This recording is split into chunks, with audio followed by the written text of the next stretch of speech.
Young bytes में आपका स्वागत है। मैं हूं आपके साथ पूजा ठाकुर। जम्मू में टैलेंट की बात की जाए तो जम्मू हमारा टैलेंट से भरपूर है। इसी को लेके आज मैं आपको मिलवाने जा रही हूँ रंजीत सिंह से, जो इंटरनेशनल प्लेयर है कराटे के और रिसेंट 2017 में गोल्ड मेडल भी ये जीत के आए। और साथ ही साथ आपको बता दें आर्टिस्ट फील्ड से भी ये जुड़े हैं, तो इन्हीं से जानते हैं इनका सफर कैसा रहा।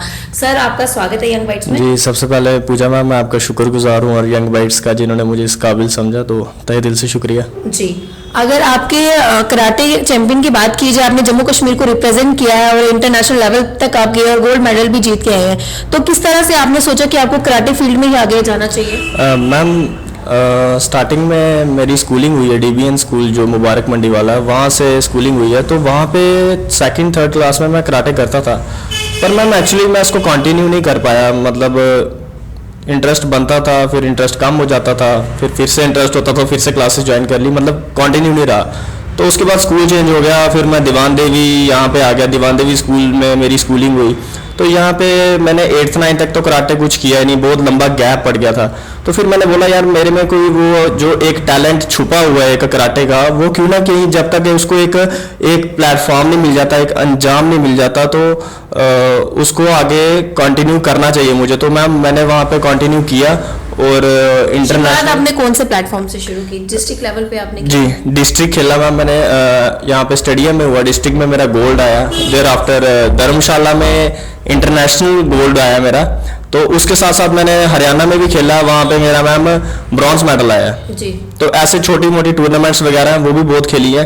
तो तरुण शर्मा ही मेरे गुरु हैं, उनकी गाइडेंस के अंडर मैंने सब चीज़ें सीखी, टेक्निक्स वगैरह। So all credit goes to mister Tarun Sharma ji. अगर आपकी 2007 गोल्ड मेडल की बात की जाए तो वो कहाँ पे आपने इंटरनेशनल कहाँ पे आपका? मैम ये जो हुआ ये धर्मशाला इंडोर स्टेडियम है, इंडोर कॉम्प्लेक्स है, तो वहाँ पे हुआ। इसमें 8 कंट्रीज थी, तो उसमें मैंने इंडिया को रिप्रेजेंट किया और वहाँ पे मेरा गोल्ड आया जी। तो आपका क्या मानना है आज के टाइम पे कराटे कितने जरूरी है, या कोई भी स्पोर्ट्स की फील्ड की बात की जाए तो कितनी जरूरी है? मैम गेम तो जरूरी है ही है, क्योंकि देखिए ना आज के टाइम पढ़ाई से तो कुछ होता ही नहीं है। जॉब्स आप देख सकते हैं कितनी लिमिटेड है और वैकेंसीज तो टोटली नहीं है। तो मैं समझता हूँ कि कुछ ना कुछ आपको एक बैकअप लेके चलना चाहिए, जिसको आप अगर आपको आने वाले टाइम में एक आप सोर्स ऑफ इनकम बना सकते हैं। तो मैं समझता हूँ कि जो गर्ल्स हैं उनको भी आगे आना चाहिए और सेल्फ डिफेंस के इस जो एक टेक्निक है वो सीखनी चाहिए और महफूज रखना चाहिए अपने आप को। तो अभी आगे फ्यूचर में क्या सोचा आपने, क्या करना चाहते हो? इसी फील्ड को आगे लेना चाहते हो या कुछ और? मैम अभी कराटे को मैं ज़्यादा आगे नहीं ले रहा हूँ, देखता हूँ, पर आगे ज़्यादा कुछ मेरी खास प्लानिंग नहीं है। मैं अब थिएटर से इन्वॉल्व हूँ। तो आप आर्टिस्ट फील्ड से भी जुड़े हैं, तो कितने समय से आप उस फील्ड से जुड़े? मैम 2014 से मैं थिएटर से इन्वॉल्व हूँ एंड नटमंच ग्रुप के साथ चल रहा हूँ मैं। तो 2014 से लेके अभी तक ये सिलसिला चलता ही जा रहा है।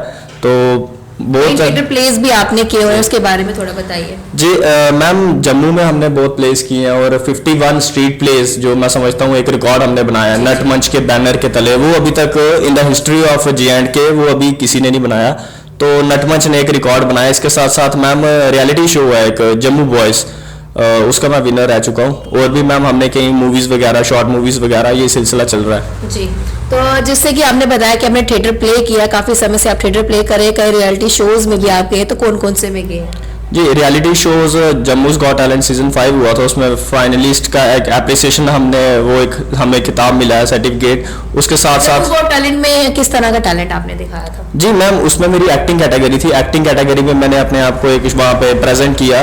तो उसके साथ साथ मैम यहाँ पे कई तरुण शर्मा जी के जो ट्यूसडे सीरीज चलती है थिएटर की, उसमें हम करते रह रहे हैं। और जो सोशल अवेयरनेस की चीज़ें हैं उनको एक समाज में हम मैसेज स्प्रेड करते हैं कि जो समाज में कई कुरीतियाँ, बुरी चीज़ें हैं, उनके खिलाफ आवाज हम उठा रहे हैं। जैसे कि आपने एक्टिंग की ही बात की, अगर एक्टिंग की बात की जाए, एक्टिंग में भी कई ज्यादा करेक्टर्स होते हैं, तो आपका सबसे फेवरेट करेक्टर कौन सा है? जी सबसे फेवरेट करेक्टर तो अब जब हम उस करेक्टर में होते हैं तो तब तो हमें इतना पता नहीं होता, पर जो सामने वाला कहीं प्रेज करता है आपकी, तो वो जहां तक मैंने अभी तक जितने किरदार निभाए हैं, तो पुलिस वाला का जो एक करेक्टर होता है इंस्पेक्टर का, तो वो मेरी बहुत तारीफ हुई है। तो मैं समझता हूँ कि पुलिस का जो करेक्टर होता है कि वो मैं अच्छे से निभाता हूँ। तो एक पंच हो जाए जो आपने करेक्टर किया हुआ उसका।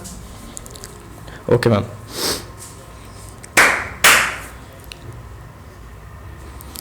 हाँ भाई केड़ा बंदा है? सामने कर मेरे। ओए सोचा वे मैं इन्हें छड्डी ओड़ना नहीं, उन्हें पता नहीं है ना क्या। रंजीत सिंह नाम है मेरा, रंजीत सिंह। कट भाई अंदर, जेड़े सारे करो पीछे। रंजीत सिंह आ गया, अपने आप ही बने दिन बड़े बड़े। शेर मैदान च किस दिन नहीं रहा तो इन्हें क्या सोचा। शेर आइए था हूँ मैदान च, बजिया रोयो सारे। बस थैंक यू। सबसे पहले मैं ये जानना चाहूंगी कौन सा पुलिस वाला ऐसे करता है जैसे आपने दिखाया कि वो चुटकी थी, हाथ में गुटका था जो गुटका था मैम। हाँ मैम गुटका था। तो ये कब कौन से पुलिस वाले ने ऐसे किया मुझे बताइए। मैम ये कि ना कि हमने एक चलो मूछों को ताप देना, चलो वो पुलिस वाले अगर देते भी होंगे, लेकिन ये गुटका खा के कौन ड्यूटी करता है? मैम कहीं ना कहीं ये हमने प्रेजेंट किया हुआ है जहाँ पे कहीं हम ऐसे पुलिस वालों का करैक्टर ऐसे निभाते देखे होंगे हैं। आपने कहीं? बिल्कुल बिल्कुल। तो आगे जाके जैसे कि आप जैसे आपने बोला कि आपको पुलिस के करैक्टर को काफी लोगों ने सराहा है, तो मुझे बताइए कौन सा डिफिकल्ट करैक्टर आपको लगता है? मैम डिफिकल्ट करैक्टर में कोई इमोशन सीन्स जो होते हैं वो डिफिकल्ट लगते हैं। इमोशन सीन्स को मैं समझता हूँ कि प्ले करना एक काफ़ी एक चुनौतीपूर्ण रहता है। तो एक एक्टर के लिए तो हर कोई चीज अडेप्ट करना जरूरी होती है, क्योंकि एक एक्टर है वो हर एक करेक्टर में घुस जाता है। अगर कॉमेडी की बात की जाए तो उसमें आपने कभी कोई प्ले किया हुआ है? नहीं ma'am, till now comedy place तो मैंने नहीं किए हैं। ऐसे कोई अवेयरनेस वगैरह ये जो दूसरे प्लेस हैं इनमें मैं इन्वॉल्व रहा हूँ जी। तो अगर बात करेंगे आपके फ्यूचर की, आगे आने वाले फ्यूचर पे आप खुद को कहाँ देखते हैं, क्या सोचा है कि क्या करना चाहते हैं?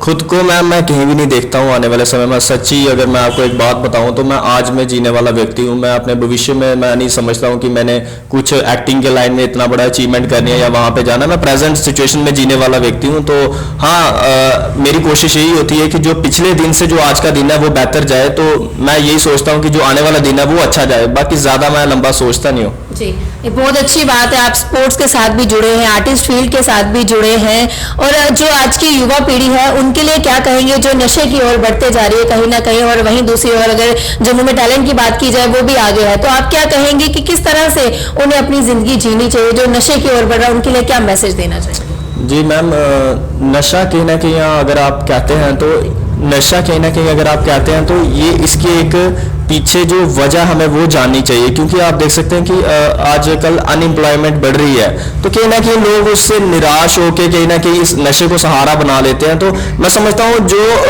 ग्रेजुएशन वगैरह की डिग्री उनके पास है, उनके साथ साथ उनको कुछ ऐसी चीज़ों में इन्वॉल्व होना चाहिए कि जो उनका एक एनर्जी है, एक सोर्स ऑफ एनर्जी है, वो वहाँ पे डाइवर्ट होए और उनके दिमाग में ऐसी नेगेटिव थिंकिंग नहीं आए। स्पोर्ट्स को लेके क्या मैसेज चाहिए जो भी व्यूअर्स आपको देख रहे हैं, क्योंकि स्पोर्ट्स जो है हमारे लिए बहुत जरूरी है और हर युवा पीढ़ी उसमें कहीं ना कहीं इन्वॉल्व हो रहा है, नशे से भी दूर होने की कोशिश हो रही है, क्योंकि जम्मू कश्मीर की जो पुलिस है वो नशे से दूर कर रही है बच्चों को लेके। इसी ये जो टूर्नामेंट छोटे छोटे लगाते हैं, इन्हीं एक्टिविटीज में जो उनको पार्टिसिपेट करवाती है, तो कहीं ना कहीं ये बहुत बड़ा कारण है जिससे हम दूर हो सके नशे से।